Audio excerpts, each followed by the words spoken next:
Bonjour à tous, je suis très heureux de vous retrouver pour cette nouvelle vidéo. On va parler batterie, on va parler batterie externe.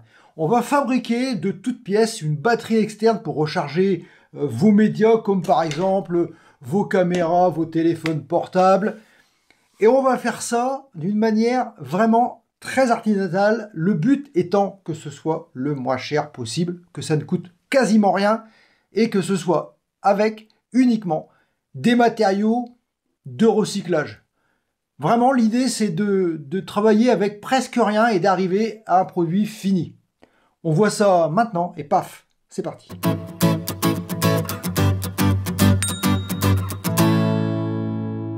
Alors, pour réaliser cette batterie externe, je vais utiliser une boîte de Ricoré. Eh ouais, la première batterie externe Ricoré, c'est moi qui l'ai.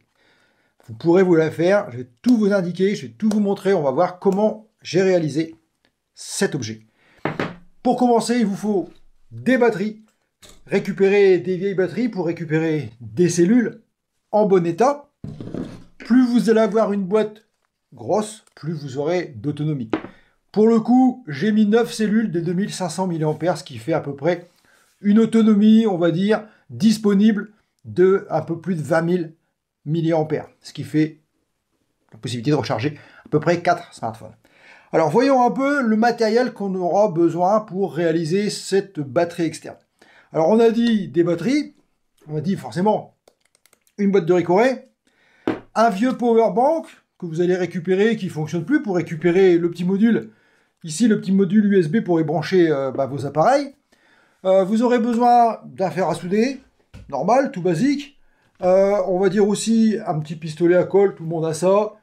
Un peu de fil électrique, un peu de soudure pour souder les cellules. On aura besoin également d'une bouteille en plastique. Et vous verrez pourquoi une bouteille en plastique, j'ai déjà découpé puisque le mien est déjà fait. Un peu d'adhésif basique, hein, du blanc, du noir, du rouge, du violet, de tout ce que vous voulez, du moment que c'est de l'adhésif, pour faire des protections, et un petit peu de mousse, quelques fils de récupération, par exemple, quand vous faites des batteries, vous avez des fils de BMS, pour récupérer les bouts qui sont en excédent, pour pouvoir faire les raccordements intérieurs.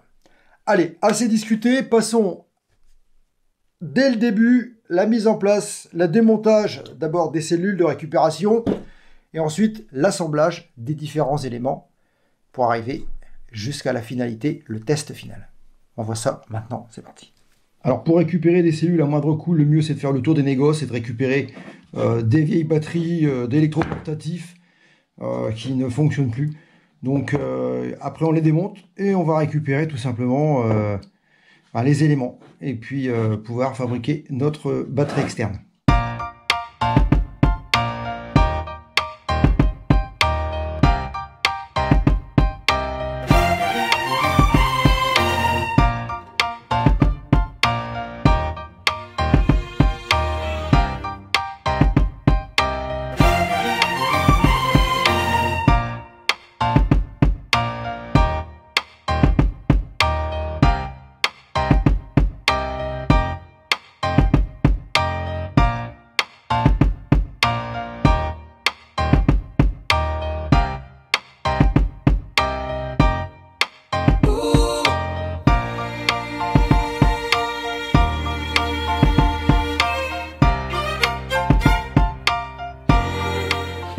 Alors j'ai récupéré donc un vieux power bank qui fonctionne plus avec juste une fiche USB, une port de charge et un témoin de charge.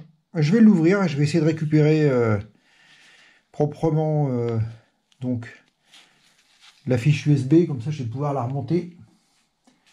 Alors maintenant il faut savoir comment ça va s'ouvrir cette chose, parce que ça c'est pas gagné. Bon, apparemment ça paraît être compliqué. Il y a une cellule à l'intérieur, ça peut être bien compliqué à ouvrir.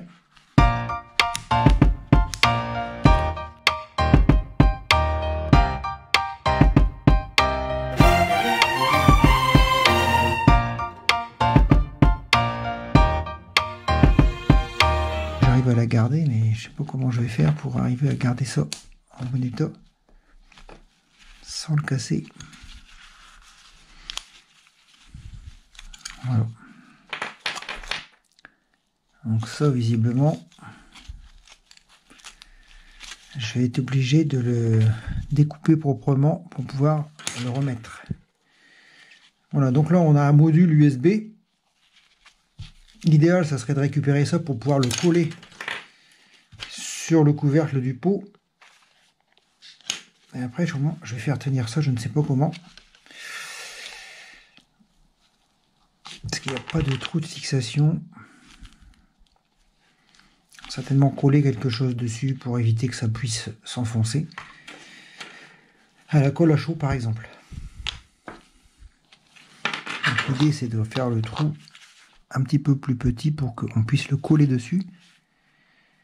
Donc, je vais le tracer ici.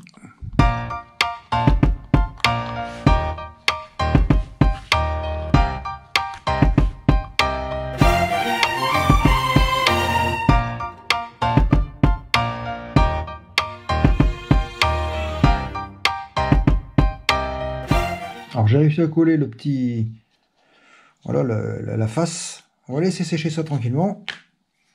On va tester, du coup, j'ai mis une petite hélice sur le module pour pouvoir voir s'il fonctionne bien. Normalement, il fonctionnait bien avant qu'il tombe en panne. J'aurais dû le tester avant, mais je ne l'ai pas fait. Donc voilà.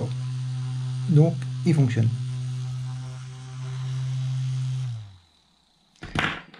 On va pouvoir continuer. Alors j'ai choisi une belle boîte de Ricoré. On aurait pu choisir une boîte de petits pois ou toute autre boîte avec un couvercle. Hein. Celle-ci marche très bien, mais l'avantage c'est qu'on a un couvercle. Et ça c'est pratique. Du coup on aura juste qu'à remettre ça comme ça pour refermer notre power bank. Maintenant l'idée c'est de rentrer les cellules dedans.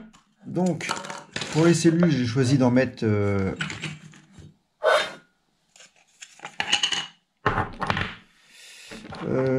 j'ai regardé, normalement ça rentre 2, 4, 6, 8, 10.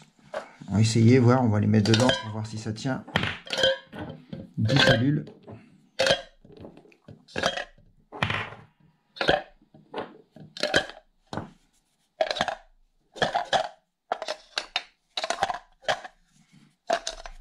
Voilà. 10 cellules, ça tient. Je crois que 11, ça tient pas. Ah si. Et alors c'est tout, hein. Pas plus que 11. La 12e, elle rentrera pas. Non. Non. Donc, on peut en mettre 11. Mais je vais en mettre 10 parce que je veux avoir un peu de jeu.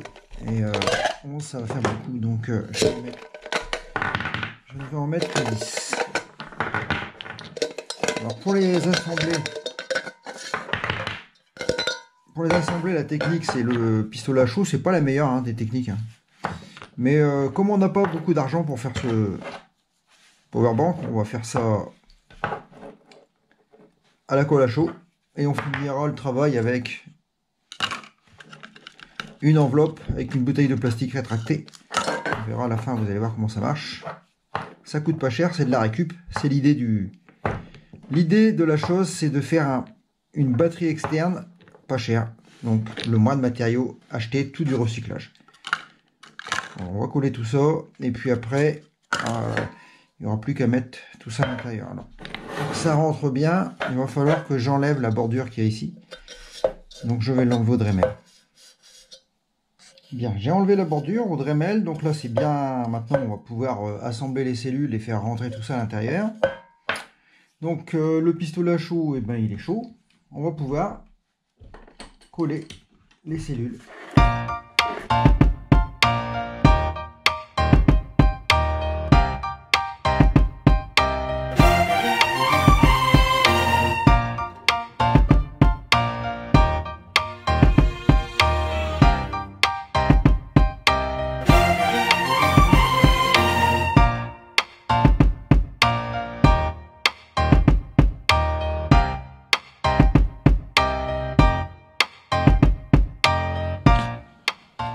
Bon, alors j'ai soudé tous les plus en moins ensemble, tous les mois ensemble. Alors c'est pas très joli, hein. Franchement, j'aime pas du tout faire ce genre de travail. Mais je vous rappelle que c'est la fabrication de ce de cette batterie externe doit être artisanal, donc on fait avec les moyens du bord, donc pas de spot welder, on essaye de faire le plus simple possible, le moins cher possible. Donc là je vais l'alimenter. C'est pas la peine de mettre des gros fils parce que ça tire pas ça. Donc là ça c'est bon.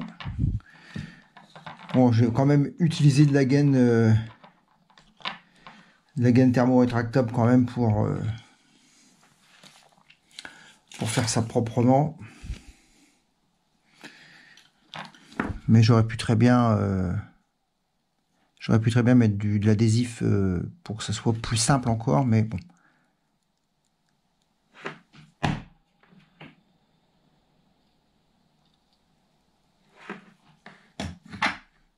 Voilà, donc ça c'est soudé. Bon, j'ai mis un fil rouge. J'aurais dû mettre un fil noir, mais bon. Bon, c'est pas grave. On fait ça avec les moyens du bord, puisque on a dit qu'on faisait ça au minimum. Voilà. Hop, un petit coup de décapeur pour rétracter ça.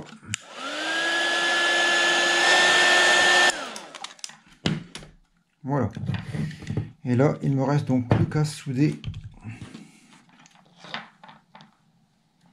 Bon, le négatif, je vais enlever un bout là, parce que ça sert à rien que ce soit si grand. Et du coup, je vais dénouder un petit peu comme ça. Voilà. Et puis souder ça là, et puis ça va marcher. Hein. Après, il ne restera plus qu'à faire l'emballage et ça sera terminé.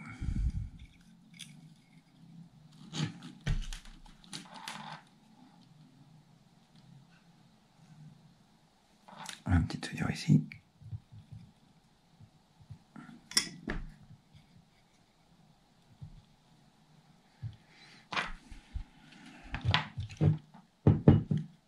Bien, théoriquement, ça devrait fonctionner.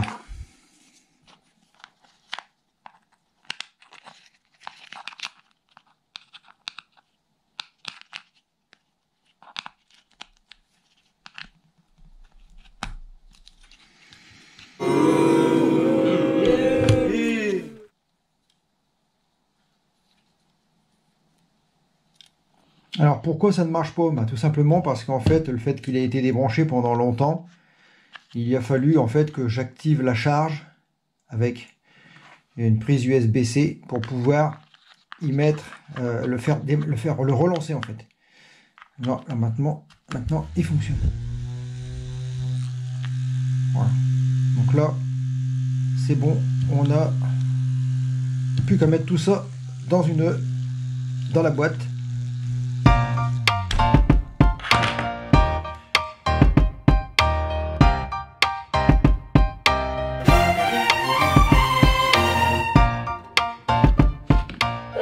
Bon alors j'ai scotché ça avec du scotch basique, hein, il faut que ce soit économe. Donc là, on peut pas faire plus économe, hein, j'ai un bout de scotch qui vous tombe sous la main. L'essentiel c'est que ce soit bien isolé ici et ici. On va mettre un bout de mousse dans le fond de la boîte, et puis ça va aller. Hein. On va découper ça ici. J'ai mis un bout de mousse un peu plus petit. Je vais y loger des petits coins de mousse de chaque côté ici pour éviter que ça bouge dans tous les sens.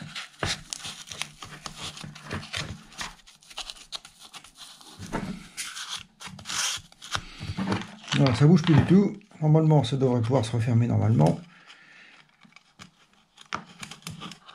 Voilà. Et là, je vais remettre de la mousse avec. Mettre ça histoire de voir si ça va pour que quand j'appuie ici ça soit sur la mousse et pas sur, trop en appui. Ouais, c'est pas mal là. Ça devrait être pas mal. Voilà, et là on est pas mal. Voilà, il est refermé, on n'a plus qu'à s'en servir. Hein. Bon, alors c'est pas très joli hein, forcément, dès qu'on travaille avec un peu les moyens du bord, on n'a pas le même esthétique que si on travaillait par exemple avec l'imprimante 3D. Ce serait complètement différent. J'avais préparé ici, hors caméra, un accessoire ici donc à l'imprimante 3D avec un autre powerbank que j'ai démonté où il y a 2 ports USB, on voit tout de suite que la différence est tout de suite vraiment différente. Il manque ce petit morceau là, enfin bref, j'avais fait donc un fond pour ici et le couvercle qui allait ici au dessus, donc avec les USB. Donc là cette fois-ci sonde de température, 2 USB. Mais bon, j'ai dit ça sort du cadre puisque là on est obligé d'avoir une imprimante 3D, ce qui n'est pas forcément votre cas. Et du coup, voilà, on a un powerbank tout simple avec du coup, voilà, qui fonctionne très bien et puis qui ne coûte, qui coûte rien quoi. Ça peut dépanner, voilà. Et bien voilà, vous avez vu, c'est facile. C'est pas vraiment du travail que j'ai l'habitude de faire. C'est plutôt vraiment très artisanal, très basique. Ça marche. Honnêtement, j'aime pas trop le travail que j'ai fait là. Mais ça a l'avantage de fonctionner puisque je peux mettre par exemple la batterie avec laquelle j'ai fait les films en charge. Et du coup, eh ben, ça fonctionne très très bien. La caméra se met en charge avec ma batterie externe Ricoh. Eh ouais, le top du top. Alors évidemment, on pourrait le décliner dans toutes les boîtes possibles. On pourrait prendre une boîte de Monster, les boissons énergisantes. On pourrait prendre...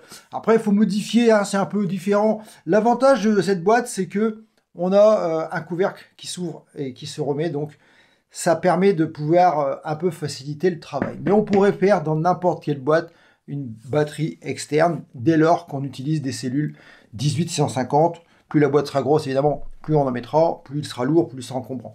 Mais c'est vrai que pour dépanner, c'est vraiment très pratique. Alors vous avez vu, c'est pas si compliqué que ça. Vous pouvez vous aussi vous y mettre. Si vous avez des questions à ce sujet, n'hésitez pas à les poser en commentaire. Je me ferai un plaisir d'y répondre. Vous êtes de plus en plus nombreux à vous être abonnés à ma chaîne et ça, j'adore. Vous pouvez mettre un like, évidemment, si la vidéo vous a plu. Et ça, vous savez que ça me fait plaisir. On en a déjà parlé, vous le savez. On va se retrouver bientôt pour des nouveaux sujets sur la chaîne de Mac Aventure. Je vous dis, comme d'habitude, Dopoba, Tchania.